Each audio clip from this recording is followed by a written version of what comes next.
믿음이 없이는 하나님을 기쁘시게 하지 못하나니 하나님께 나아가는 자는 반드시 그가 계신 것과 또한 그가 자기를 찾는 자들에게 상 주시는 이심을 믿어야 할지니라. 네, 지난번에 말씀드린 것처럼 이번 주부터 인생 질문에 성경이 답하다라는 주제를 가지고 이병철 회장이 남긴 그 24가지의 질문들 가운데 그것을 압축해서 9가지 질문으로 대답을 하고자 합니다. 오늘 첫 번째 시간은 신의 존재는 증명이 되는가라는 그러한 주제입니다. 이병철 회장이 1번과 2번 신의 존재를 어떻게 증명할 수 있나? 신은 왜 자신의 존재를 똑똑히 드러내 보이지 않는가? 신은 우주 만물의 창조주라는데 무엇으로 증명할 수 있는가? 이런 질문을 했는데요. 그래서 하나로 묶어서 신의 존재는 증명이 되는가라는 질문으로 귀결될 수 있는 것 같습니다. 자, 유한한 우리 인간이 무한하신 하나님을 이해하고 증명할 수 있을까요? 이성주의 철학자 칸트는 경험적 세계에서 사용하는 이성을 초경험적 세계에 사용하는 것은 모순이다라고 이야기를 했고요. 하나님의 살아계심을 이성적으로 증명하는 것은 부질없는 일이다라고 이야기를 했습니다. 그러나 우리가 하나님의 살아계심을 깨달을 수 있는 방법이 한 가지가 있습니다. 그게 뭘까요? 그것은 바로 하나님이 우리에게 스스로를 계시하신 경우에 한해서입니다. 인간은 하나님이 당신을 계시하신 것만큼만 이해할 수 있습니다. 감사하게도 하나님은 우리가 하나님을 알기를 원하십니다. 하나님이 우리를 하나님의 형상으로 창조했다는 것은 우리와 친밀한 관계를 맺고 살기를 원하셨다는 것이죠. 물론 우리가 죄를 지어서 그 하나님의 형상이 상당 부분 훼손되어 있긴 하지만 하나님의 형상이 부분적으로 우리 가운데 남아있고 또 하나님은 우리와 관계를 회복하기를 원하십니다. 그래서 하나님은 하나님을 우리에게 계시하셨습니다. 하나님은 인류에게 크게 2가지의 방법을 통해서 하나님을 계시하고 계십니다. 그 2가지를 일반 계시와 특별 계시라고 하는데요. 자, 일반 계시는 무엇이냐면 자연을 통해서 하나님을 알게 하시는 것입니다. 이 우주 창조된 피조물 세계를 통해서 하나님을 우리가 알아갈 수 있게 하시는 것이고요. 특별 계시는 성경을 통해서 하나님이 구체적으로 당신을 계시하시는 것입니다. 인류의 역사 속에 하나님이 개입하셔서 하나님의 살아계심을 증명하시고 또 그것을 성경을 통해서 우리에게 알려주시는 것이 바로 특별 계시, 이렇게 이야기를 합니다. 이 자연을 통한 일반 계시는 모든 사람이 볼 수가 있습니다. 그래서 사도 바울은 이렇게 이야기를 했는데요. 창세로부터 그의 보이지 아니하는 것들, 곧 그의 영원하신 능력과 신성이, 바로 하나님의 그 능력과 신성이 그가 만드신 만물에 분명히 보여 알려졌나니 그러므로 사람들이 핑계하지 못할지니라, 이렇게 말씀했습니다. 이 자연 세계 안에 계시된 그 하나님의 그 계시를 밝히는 학문을 자연신학, 이렇게 이야기를 합니다. 자연을 관찰하고 인간의 이성을 사용해서 신의 존재와 하나님의 창조 목적을 증명하려고 하는 그러한 방법을 자연신학이라고 하는데, 이 자연신학의 선구자는 윌리엄 페일리라는 사람이었습니다. 이 사람이 쓴 책이 자연신학 또는 신의 존재와 속성에 관한 증거라는 책인데요. 이 사람이 이 책에서 굉장히 유명한 시계곡 논증이라는 이야기를 했습니다. 자, 시계가 무엇인지 잘 모르는 사람도 일단 시계를 한번 보면 그 시계의 정교함에 놀라게 되고, 이거는 지능을 가진 어떤 존재가 만들었다라고 누구나 그렇게 생각할 수밖에 없다라는 것이죠. 자, 시계와 마찬가지로 신이 창조한 이 우주는 너무나 정교하기 때문에 복잡한 과학적 원리와 법칙에 따라 아주 정교하게 움직이고 있는 우주이기 때문에 우리가 이 우주를 자세히 살피면 이것은 지적인 존재가 설계했다라는 것을 인정할 수밖에 없다라는 것입니다. 그래서 이 사람의 이 시계곧 논증은 지적 설계 이론의 시초가 되었습니다. 하나님을 부정하고 싶어 하는 사람들이 이 지적 설계의 이 증거들을 외면하고 싶어 합니다.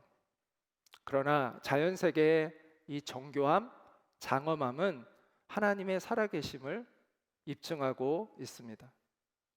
우리는 경외하는 마음으로 하나님이 창조하신 그 아름다움과 신비로움을 감상하면서 하나님께 찬양을 올려드려야 합니다. 시편 111편의 기자는 이렇게 노래합니다. 여호와께서 행하시는 일들이 크시오니 이를 즐거워하는 자들이 다 기리는도다. 그의 행하시는 일이 존귀하고 어미하며 그의 의가 영원히 서 있도다. 자, 하나님의 존재를 이 세상에 계시하고 있는 이 자연에 대한 이야기를 했는데요. 자, 이번에는 특별 계시인 성경에 대한 이야기를 하고자 합니다.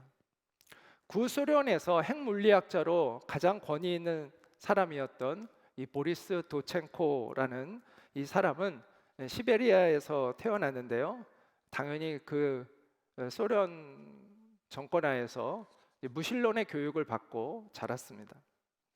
대학 입학 전에, 이제 대학에 입학하기 바로 전에 할아버지 집에 갔는데 오래된 창고에서 그가 처음으로 성경을 보게 되었습니다. 이렇게 먼지가 묻은 그러한 책을 발견하게 됐는데요.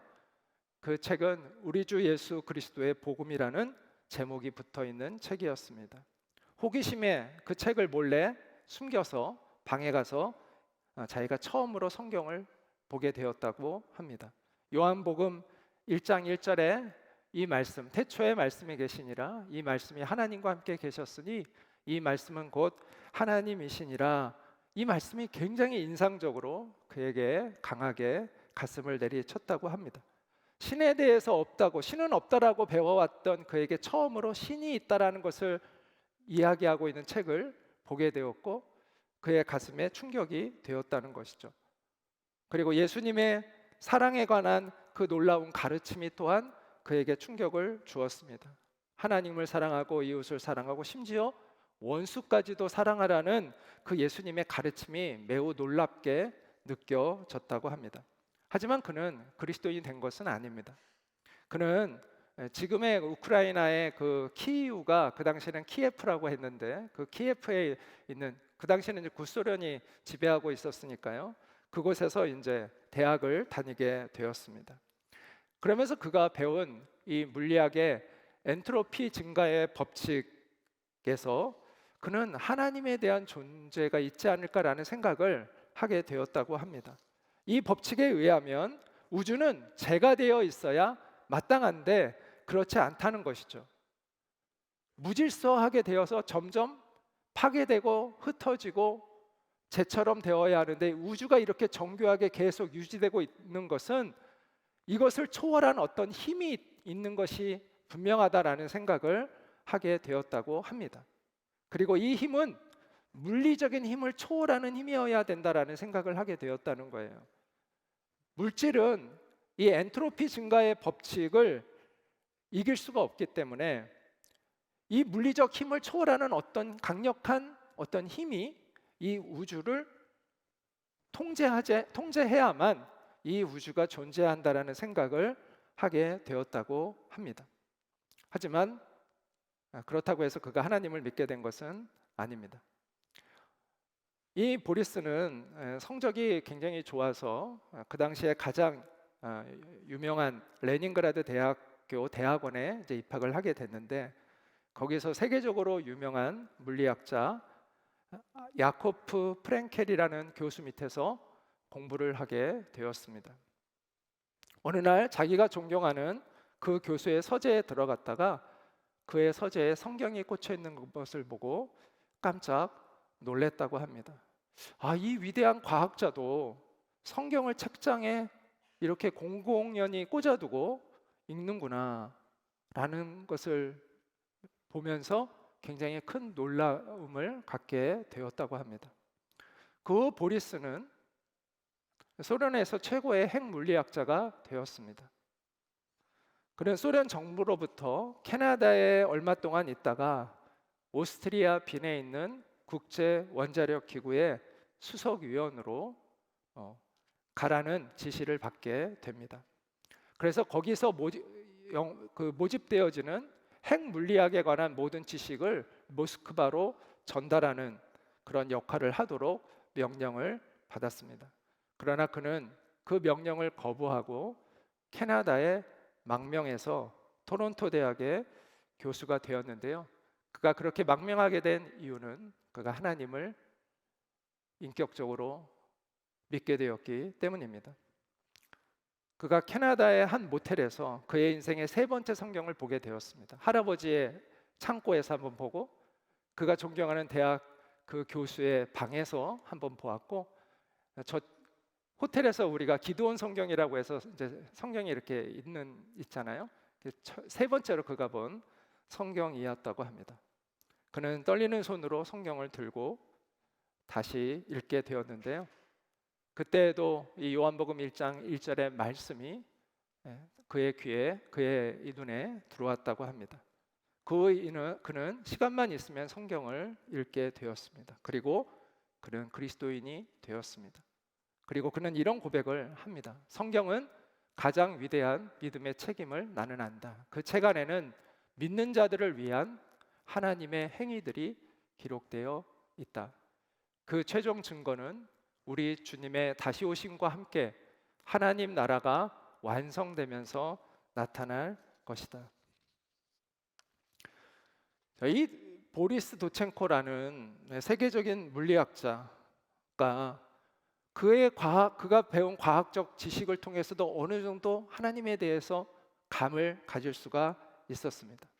그러나 제가 말씀드리고 싶은 건 뭐냐면, 그도 하나님을 확실히 믿게 된 것은 바로 성경을 통해서였다는 것입니다. 성경은 우리를 믿음으로 인도하는 믿음의 책입니다. 하나님은 완전히 증명될 수 있는 분이 아닙니다. 하나님은 초월자이시기 때문에 인간의 이성으로 완전히 이해할 수 있고 우리가 완전히 증명할 수 있는 분이 아닙니다. 따라서 하나님의 살아계심을 내가 완전히 알아서 밝혀내서 증명해서 내가 하나님을 믿겠다라고 한다면 하나님을 향한 믿음을 가질 수 없습니다. 그것은 모순입니다. 자, 증거들이 완벽해서 내가 100% 그 사실을 보증한다면 그때는 믿음이 사실 필요 없습니다. 무엇인가 의문이 남아있을 때 믿음이 필요한 거잖아요. 그래서 믿음의 반대말은 의문이 아닙니다. 의문이 있다는 것은 내가 질문할 것이 남아있다는 것이죠. 우리가 하나님에 관해 모르는 것이 많고 수많은 의문과 질문을 우리는 가질 수밖에 없습니다. 그럼에도 불구하고 우리가 하나님을 믿을 수 있을까요? 그렇습니다. 수많은 의문과 질문이 있음에도 불구하고 우리는 하나님을 믿을 수 있습니다. 그것을 가능하게 하는 것이 뭐냐면 성경입니다. 성경은 우리가 믿을 수 있는 근거를 줍니다. 믿음을 가질 수 있는 단서와 충분한 증거들을 줍니다. 하나님의 아들 예수 그리스도가 성경에 오신다는 그 약속이 성경에 기록되어 있고 예수 그리스도가 그 약속을 어떻게 성취되어졌는가를 우리는 확인할 수 있습니다. 성경은 십자가와 부활의 의미가, 예수님의 그 십자가와 부활의 의미가 무엇인지를 알려주고 있고, 역사를 진지하게 고민한 사람이라면 그 예수님의 십자가와 부활은 사실이라는 것을 확증할 수밖에 없습니다. 그래서 수많은 지성인들이 성경을 연구하면서 또 성경에 기록된 그 사건들의 역사를 추적하면서 그 성경이 이야기하는 그 진실의 힘에 이끌릴 수밖에 없었고, 그래서 많은 무신론자들이 성경을 공부하다가 그리스도인이 된 사람들이 많이 있습니다. 그리고 그들이 믿음을 갖게 되면 그때부터 비로소 하나님의 세계 안으로 들어가서 하나님을 인격적으로 경험하게 됩니다. 믿음 이후에 하나님을 깊이 경험하게 된다라는 것이죠.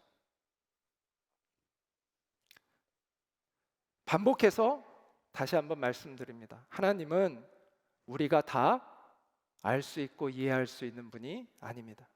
그래서 우리가 하나님을 다 알고 나서 믿으려고 하면 믿을 수가 없습니다. 다 알지 못해도 우리는 믿어야 합니다. 자, 무조건 믿으라는 뜻이 아닙니다.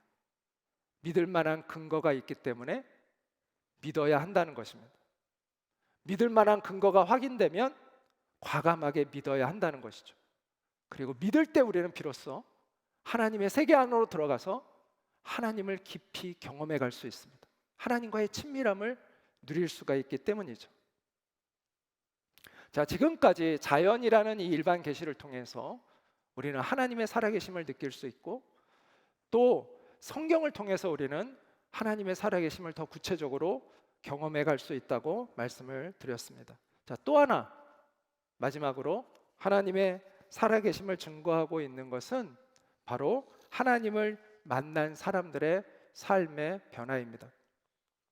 이 사람은 해리 아이언사이드라는 미국의 유명한 전도자였는데요. 이 목사님이 샌프란시스코 베이 지역에서 복음을 전하고 있을 때 무신론자인 사람이 찾아와서 이렇게 도전을 했습니다. 다음 주일 오후 4시에 아카데미 과학관에서 불가지론은 이제 하나님의 존재를 알지 못하고 알 수 없다고 주장하는 것이죠. 기독교의 대결이라는 제목으로 우리가 공개 토론을 하기를 제안합니다. 그 비용은 내가 다 내겠습니다라고 이렇게 아주 호기 있게 제안을 했습니다. 이 제안에 대해서 그 목사님이 이런 이야기를 했는데요. 간단하게 이야기를 하면 그 의견이 좋다는 거예요. 자, 그런데 당신의 그 무신론의 주장을 받아들여서 방탕한 인생을 살고 불행한 인생을 살다가 당신의 그 주장에 감동을 받아서 그 인생이 바뀐 사람이 있으면 2사람을 데리고 오시오. 나는 예수 그리스도의 복음을 믿고 그 비참한 인생에서, 불행한 인생에서, 그리고 타락하고 방황하는 인생에서 돌아와서 새로운 인생을 살게 된 100명의 사람을 내가 데려오겠습니다. 이렇게 역제안을 했습니다. 그러자 그 무신론자가 아무 말 없이 슬그머니 그 자리를 떠났다고 합니다. 이분은 가나베 선교사라는 미국 이름으로는 하비 코온이라는 이 분인데 1960년대 우리나라가 굉장히 가난할 때 12년 동안 우리나라에 와서 신학교 교수로 있으면서 또 도시 빈민들을 전도하고 또 창녀촌에 가서 직업 여성들을 전도했던 그러한 분입니다. 이분이 나중에는 미국에 가서 도시 목회 전문가로서 아주 유명하게 또 활동을 했던 그러한 분인데요. 이분이 한국에서 그 창녀촌에 가서 거기에 있는 여자들과 이렇게 재미있게 이야기를 나누었다고 합니다. 외국인이, 한국말 잘하는 외국인이 와가지고 자기한테 말을 거니까 얼마나 호기심이 있었겠어요. 그래서 많은 사람들이 이분이 가면 같이 이렇게 이야기를 하며 친하게 지내게 되었다고 합니다. 근데 이분이 이제 이렇게 사람들과 친해지면 모여서 성경 공부를 했다고 해요. 처음에는 호기심으로 이분이 이제 가르치는 그 성경을 배우다가 그 창녀들이 예수님을 만나게 되면 달라졌다고 합니다. 10명 중에 8명은 그 즉시로 예수님을 인격적으로 영접하게 된 즉시로 그 직업을 버리고 가정부로 일을 하거나 공장에 가서 일을 하는 것을 선택했다고 합니다. 10명 중에 8명은. 그리고 그도 가난하지만 자기보다 더 어려운 가난한 사람들을 돕기 위해서 기꺼이 후원금을 내는 그러한 삶들을 살기 시작했다고 합니다. 이런 일들은요, 계속해서 곳곳에서 지금도 일어나고 있는 일들입니다. 복음을 들은 수없이 많은 사람들이, 그 복음으로 예수님을 만난 수없이 많은 사람들의 삶은 변화되어 왔습니다. 경건하게, 아름답게, 새롭게 변화되어 왔습니다. 나이에 신분에 상관이 없고요, 인종에 상관이 없고요, 부자이든 가난한 사람이든 많이 배운 사람이든 못 배운 사람이든 교양이 있는 사람이든 아니면 천박한 사람이든 상관이 없습니다. 예수 그리스도를 만나면 변화됩니다. 심지어 희대의 살인자로 재판을 받아 사형수가 된 사람까지도 예수님을 만나면 정말 어떻게 이 사람이 이렇게 변할 수 있을까 싶을 정도로 새로운 사람으로 변화되었습니다. 그 놀랍고 신비로운 그 사건들은 예수님의 직계 제자로부터 시작해서 지금까지 시대와 시대를 이어서 계속되어 오고 있습니다. 우리가 그 증거들은 마음만 열면 무수히 많기 때문에 얼마든지 찾을 수 있습니다. 어떤 사람들은 종종 이런 이야기를 하죠. 눈에 보이지 않는 하나님을 우리가 어떻게 믿을 수 있느냐라고 이야기를 합니다. 제가 실제로 지난번에 일본에 가서 복음을 전하고 나서 어떤 분과 대화를 하는데 그분이 하나님의 살아계심이, 하나님이 눈에 보이지 않아서 하나님을 못 믿겠다는 이야기를 하시더라고요. 그래서 제가 그분에게 이렇게 물었어요. 화성은 눈에 보이지 않잖아요. 화성 눈에 보이세요? 눈에 안 보이죠? 근데 화성이 있다는 것은 믿으세요? 라고 했더니 그분이 뭐라고 대답했는지 아세요? 그래서 자기가 화성이 있다는 걸 못 믿겠다는 거예요. 그래서 제가 꾹 참으면서 또 인내심을 발휘해서 이렇게 또 물었어요. 그럼 공기가 있다는 건 믿으세요? 그랬더니 공기가 있다는 건 자기가 믿는데요. 그래요. 공기가 있다는 건 어떻게 믿으세요? 라고 얘기했더니 자기가 공기가 없으면 숨을 쉴 수가 없기 때문에 공기가 있다는 건 자기가 믿을 수 있겠다고 이야기하시더라고요. 그래서 제가 웃으면서 이렇게 말했습니다. 이제야 눈에 안 보이는 것도 존재한다는 것을 인정하시네요. 이렇게 웃으면서 이야기를 했어요. 하나님이 살아계시지 않는다면 이 우주가 존재할 수 있을까요? 하나님이 살아계시지 않는다면 우리 인간이 지금처럼 인간다울 수 있을까요? 인간다움의 기준이라는 것이 도대체 어디에서 나오는 것입니까? 우리가 다른 피조물과 다른, 인간은 짐승과 다르다고 우리가 생각하잖아요. 같은가요? 다르잖아요. 이 다르다는 이 기준은 도대체 어디서 나오는 것일까요? 인간 안에 선한 양심이 있고 그 양심대로 살지 못할 때 느끼는 이 죄책감은 어디에서 오는 것일까요? 인간 안에 정의를 갈망하는 그 거룩한 마음은 어디에서 기원하는 것일까요?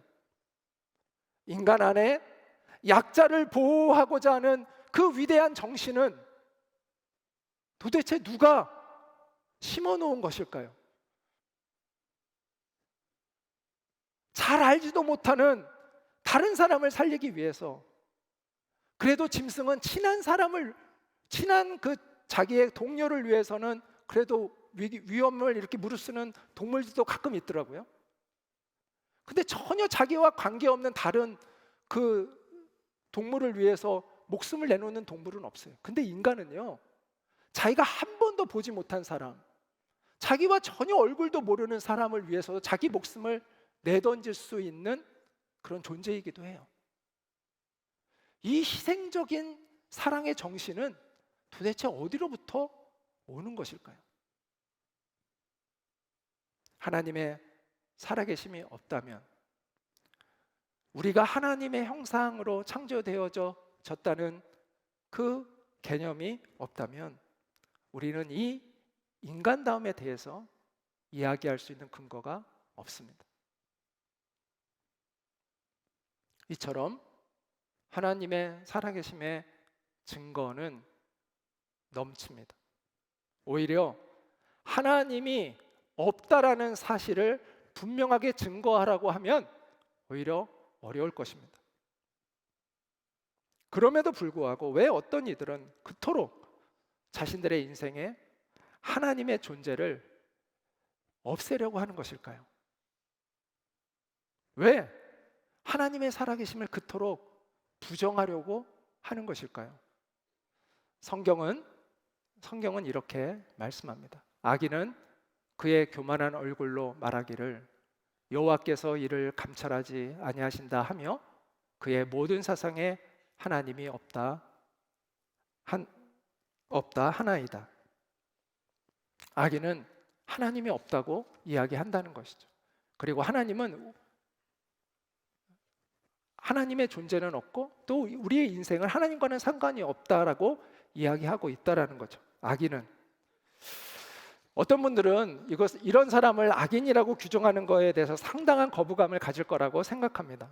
오늘날처럼 하나님이 없다라는 사상이 지배하고 있는 그러한 시대 속에 사는 사람들은 하나님의 존재를 거부하고 무시하는 사람을 이렇게 악인이라고 지칭하고 있는 그 하나님의 말씀에 동의하기가 어렵고 또 강한 반발감이 있을 수도 있다고 생각을 합니다. 그런데 저는 오늘 그런 분들이 있다면 이런 관점에서 다시 한번 생각해 보기를 권면해 봅니다. 성경은요, 하나님을 공경하는 것과 부모를 공경하는 것을 같은 맥락에 두고 있습니다. 하나님을 경외하는 것을 종교적인 것으로, 그리고 부모를 공경하는 것은 윤리적인 것으로 이렇게 구분하지 않고요, 이 모든 것을 인간됨의 도리로 이야기합니다. 그래서 십계명에 보면요, 여기서 볼 수 있듯이 1계명부터 4계명까지가 하나님을 공경하는 것에 대한 이야기를 하잖아요. 그리고 그 다음에 바로 나오는 게요, 부모를 공경하라가 나옵니다. 그래서 하나님을 공경하는 것과 부모를 공경하는 것이 연결되어 있다는 것을 암시해주고 있습니다.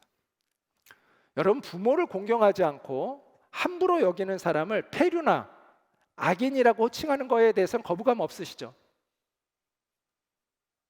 그렇다면 하나님을 공경하는 것을 공경하지 않는 사람을 악인, 폐류나라고 하는 것에는 왜 거부감이 드는 것일까요? 부모를 있게 하신 분이 하나님이신데 부모보다 더 공경해야 될 분이 하나님인데 그 하나님을 인정하지 않는 사람을 악인이라고 폐륜하라고 평가하는 것이 하나님의 입장에서 당연한 것이 아닐까요? 오늘날 우리 인간은 너무나 스스로 높아져 있습니다. 인간의 본분됨을 잃어버리고 살아가고 있습니다. 만약 자식이 부모에게 이렇게 한번 말한다고 생각해 보세요. 아버지, 당신이 내 아버지라는 사실을 증명해 보세요. 이 정도 되면 그 관계가 끝난 것이 아닙니까? 아버지와 아들의 관계는 증명의 관계에서 출발하는 것이 아니라 믿음의 관계, 사랑의 관계에서 출발해야 합니다. 마찬가지로 하나님과 우리의 관계는 증명의 관계에서 출발하는 것이 아니라 믿음의 관계에서 출발해야 합니다. 믿음과 사랑의 관계에서 출발해야 돼요. 최소한 사랑의 관계에서 출발은 못해도 믿음의 관계에서 출발해야 합니다. 그래서 성경은 하나님을 증명하는 것으로 시작하지 않고 하나님을 선포하는 것으로 시작합니다. 자녀가 부모 없이는 존재할 수 없듯이 인간은 하나님 없이는 존재할 수가 없습니다. 그래서 사도 바울이 아테네에서 복음을 전하면서 이렇게 얘기합니다. 우리가 그를 힘입어 살며 기동하며 움직인다는 것이죠. 존재하느니라. 우리는 하나님 안에서 태어났고 살고 움직이며 존재합니다. 인간이 누리고 있는 이 지혜, 창의성, 진리에 대한 열망, 시간을 초월한 그 영원함에 대한 사모함은 우리 안에 하나님의 형상이 있다는 것을 충분히 보여주고 있습니다. 내 이성과 합리성과 내 과학적 지식으로는 도저히 하나님을 믿지 못하겠어 라는 분이 있다면 다시 한번 잘 생각해 보시기 바랍니다. 사실 정말 그럴까요? 정말 이성과 합리성과 과학적 지식 때문에 하나님을 믿고 있지 않는 것일까요? 아니면 하나님을 절대로 인정하고 싶지 않은 이상한 고집 때문에 하나님을 믿지 않고 있는 것은 아닐까요? 뛰어난 지성인들 가운데 하나님을 믿는 사람들이 많이 있습니다. 뛰어난 과학자들 가운데도 하나님을 경외하는 사람들이 많이 있습니다. 그것은 무엇을 의미합니까? 지성과 신앙은 충돌하는 개념이 아니라는 것입니다. 신앙을 거부하는 것이 지성이 아닙니다. 신앙을 거부하는 것이 과학이 아닙니다. 인간이 감히 하나님을 완전하게 증명할 수 있을까요? 없습니다. 인간은 하나님을 완전하게 증명할 능력이 없습니다. 하나님이 하나님을 우리에게 보여주신 것만큼만 우리는 하나님을 이해할 수 있을 뿐입니다. 그래서 하나님은 증명의 대상이 아니라 믿음의 대상입니다. 그래서 히브리서 기자는 이렇게 이야기합니다. 믿음이 없이는 하나님을 기쁘시게 하지 못하나니 하나님께 나아가는 자는 반드시 그가 계신 것과 또한 그가 자기를 찾는 자들에게 상 주시는 이심을 믿어야 할지니라. 겸손한 믿음으로 하나님 앞으로 나아가는 우리 모두가 되기를 바랍니다. 하나님이 그런 우리를 기뻐하시고 우리에게 당신을 계시하시고 우리에게 하나님을 아는 지혜를 부어주시고 또 하늘로부터 오는 약속된 구원을 우리에게 베풀어 주실 것입니다. 같이 기도하도록 하겠습니다. 우리가 겸손한 마음으로 하나님 앞에 섰으면 좋겠습니다. 성경에 나를 간절히 찾고 구하는 자가 나를 만날 것이라고 하나님이 약속해 주셨습니다. 우리가 하나님을 겸손한 마음으로 찾을 수 있는 그런 내가 되기를 원한다고 좀 기도했으면 좋겠습니다. 그리고 하나님을 경외하는 지식을 배울 수 있기를 원합니다. 또 하나님을 향한 믿음이 내 안에 싹 터서 자라나서 구원받은 하나님의 거룩한 백성이 되기를 원하고 또 이 땅에서 하나님의 뜻을 받들며 살아가는 그런 사람이 되기를 원합니다. 내 인생을 향하신 하나님의 선하신 목적을 발견하고 그 목적을 이루어가는 그런 아름다운 삶을 살아갈 수 있도록 주님 도와주십시오라고 우리 시간 잠시 기도하도록 하겠습니다. 기도합니다.